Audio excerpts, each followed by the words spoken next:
শুরু ব্যাখ্যা ভুল করে, এটা ভুল করে, জীবনে একবার ফরজ দুরূদ পাঠ করা।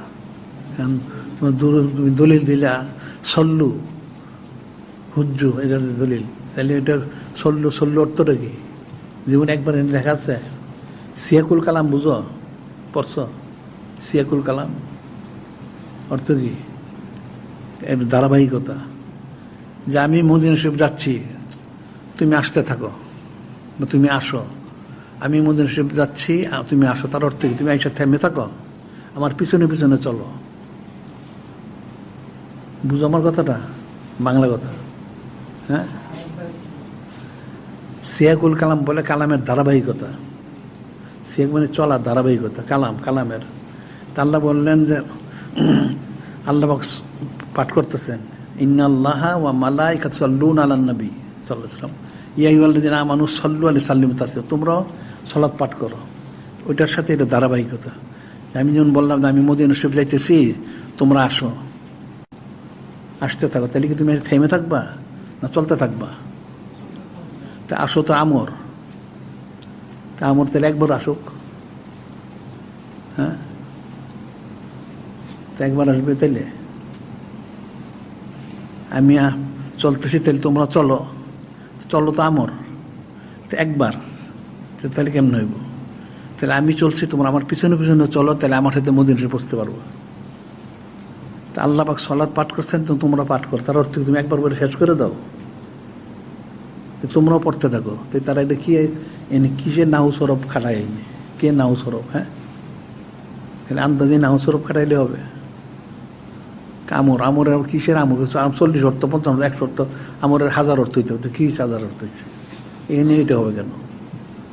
আল্লাহ পাক বললেন আমি পড়তেছি, তোমরা পড়ো, তাহলে আমার সাথে সাথে তোমরা জারি রাখো, তুমি একবার পড়ো। তাহলে হজের সময় একবার, সবসময় তার একবার বলেন না, সল্লুক আমার হয়তো নুসাল্লি, আমি যেমন নামাজ পড়ি, তাহলে একবার পড়বো, তাহলে নামাজ জীবনে ওনাকে একবার অনুসরণ করবে? এটা সিয়াকুল কালাম বলে, এটার ধারাবাহিকতা, যে আমি মদিনা শরীফ যাইতেছি, তোমরা আসো, তাহলে তোমরা আসো বা চলো, এটা আমর, তো সে এসে থেমে থাকবো, আর একদিন চলতে থাকলো, জীবনে বুঝতে পারবে? তাহলে পিছন পিছনে তাকেও যাইতে হবে, তার চলা বন্ধ করা যাবে না। তা আল্লাহ বললেন আমি সালাত পাঠ করি, আমি সমস্ত সালাত পাঠ করে, তোমরাও পাঠ করো। তাহলে একবার পাঠ করে বন্ধই থাকবা? তো কি অর্থ করলো এটা? তোমরা পড়তেই থাকো দায়ী ভাবে, অনন্তকাল পড়বা।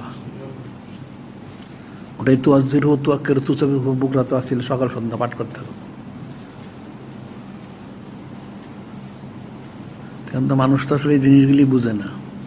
এখন মূল আমার কথা যে সেটা হলো যে যত কথাই বলুক, এখন মূল হচ্ছেন নূরে মুজাসসাম হাবিবুল্লাহ হুজুর পাক সাল্লাল্লাহু, উনাকে আগে চিনতে হবে, সোজা কথা। ওনাকে না চিনলে সে কোরআন শরীফ হাদিস শরীফ হাজার পড়াইলে বুঝাইলে সে বুঝবে না কোনোদিন, সে কোনোদিন সে বুঝবে না, ভুল বুঝবে, ভুল ব্যাখ্যা করবে সে। ওনাকে আগে চিনতে হবে, তারপরে বাকিটা সে বুঝবে। কারণ কোরআন শরীফ তো উনি আনলেন, হাদিস শরীফ তো উনি দিলেন, তাহলে ওনাকে যদি না চিনে তাহলে এগুলো বুঝবে কেমনে? কঠিন বিষয়। সহি সমাজের অনেক অবস্থা, যে কিসাতুল কালানিটা পড়ো ভালো করে, তারপর বুঝবা। এরকম আরো অনেক কিছু আছে, সব বলাও যায় না, সব লেখাও যায় না, সমস্যা এখানে।